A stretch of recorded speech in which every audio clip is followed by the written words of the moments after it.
Assalamualaikum warahmatullahi wabarakatuh. Selamat datang di HHP Podcast.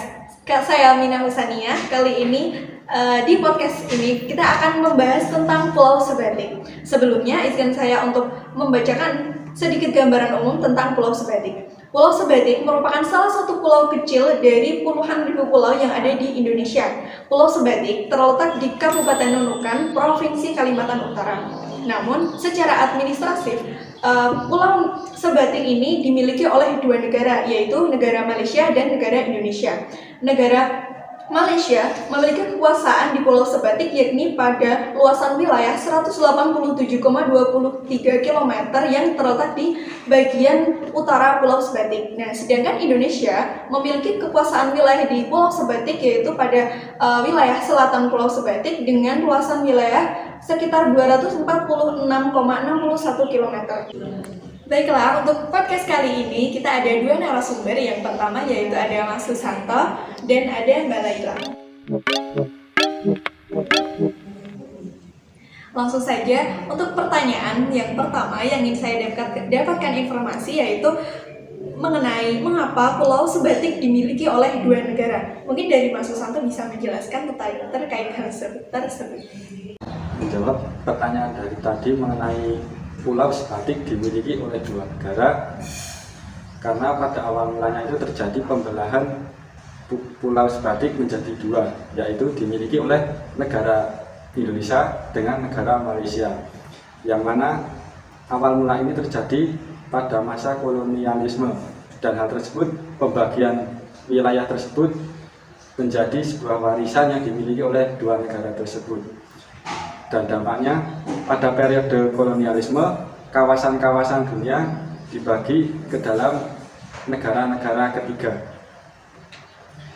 Dan konsekuensinya, kebijakan politik yang berada di masa kolonialisme tersebut juga berbeda dengan yang ada di negara Indonesia dengan negara Malaysia. Karena pada waktu itu, negara Indonesia pada masa kolonialisme itu dipimpin oleh Hindia Belanda, sedangkan di Malaysia itu dipimpin oleh negara dari Inggris. Dan tentunya ketika kedua negara tersebut merdeka akan terjadi perbedaan dari kekuasaan wilayahnya. Dan terbukti walaupun Pulau Sebatik ini berada di satu rumpun yang sama, tetapi pada akhirnya Pulau Sebatik tersebut menjadi milik oleh dua negara. Hal tersebut mengakibatkan terjadinya perbedaan kepemilikan sebuah pulau dengan negara yang berbeda. Padahal pulau tersebut berada di satu rumpun yang sama. Dan pada akhirnya sampai sekarang Pulau Sebatik tetap dimiliki oleh Malaysia dan Indonesia. Nah, itu tadi informasi terkait kepemilikan Pulau Sebatik yang dimiliki oleh dua negara yaitu Indonesia dan Malaysia. Untuk pertanyaan selanjutnya yaitu tentang mengapa luasan wilayah Indonesia di Pulau Sebatik itu semakin tahun semakin berkurang. Nah, mungkin dari narasumber kita yang selanjutnya yaitu Mbak Laila bisa menjelaskan terkait hal tersebut.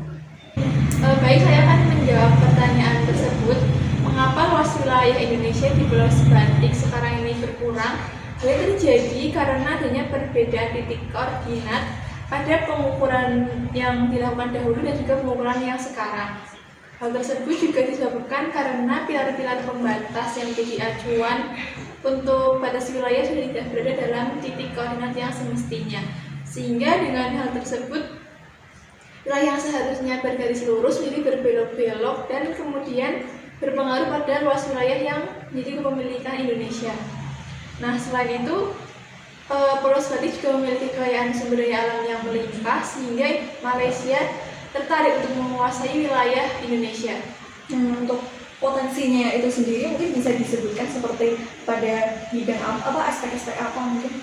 Untuk potensinya itu mulai dari potensi perikanan yang melimpah, pertanian, perkebunan, potensi wisata, dan hutan mangrove. Oke, untuk informasi yang telah dijelaskan oleh narasumber kita tadi, mungkin selanjutnya bisa dijelaskan kembali mengenai upaya pemerintah Indonesia dalam menjaga Pulau Sebatik yang sekarang ini masih terjadi persengketaan seperti yang telah dijelaskan.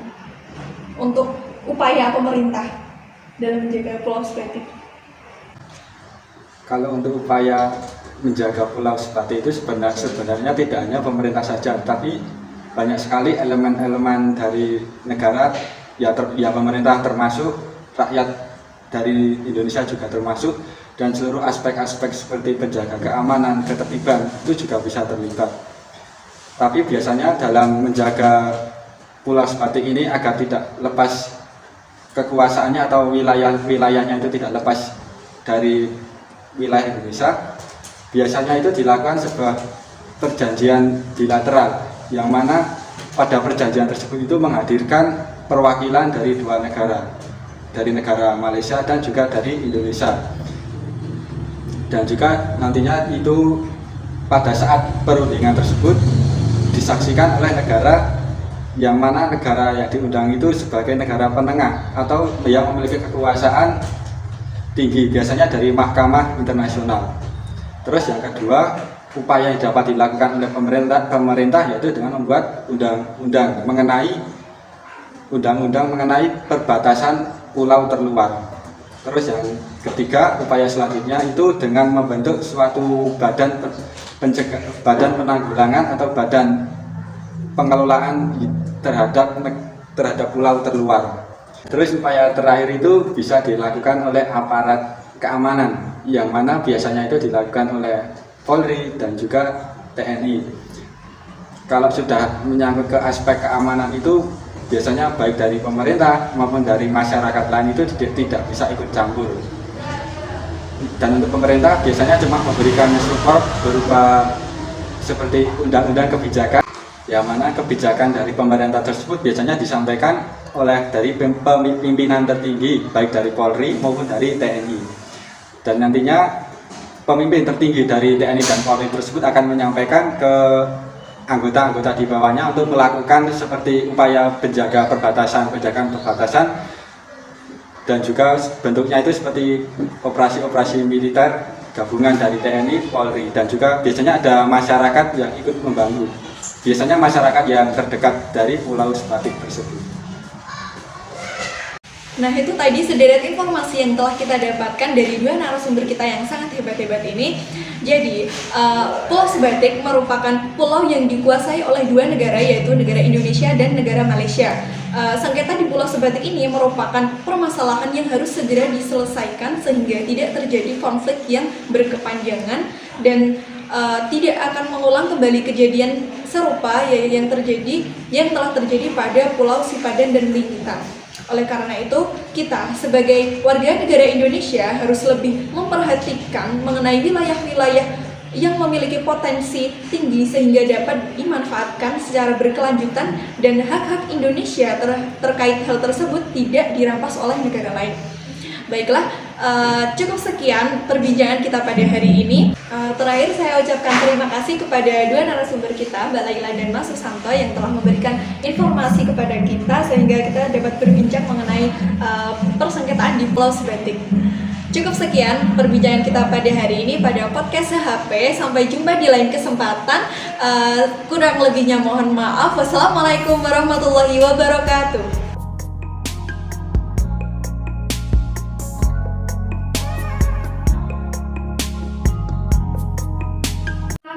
Ya, selamat datang di HP Podcast. Saya Vinaku Sania kali ini.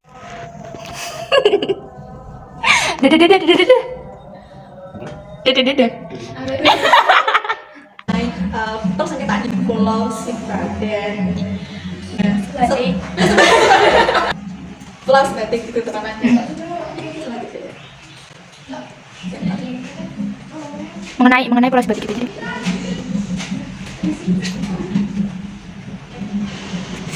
Mengenai Pulau Sebatik. Cukup sekian perbincangan kita pada hari ini.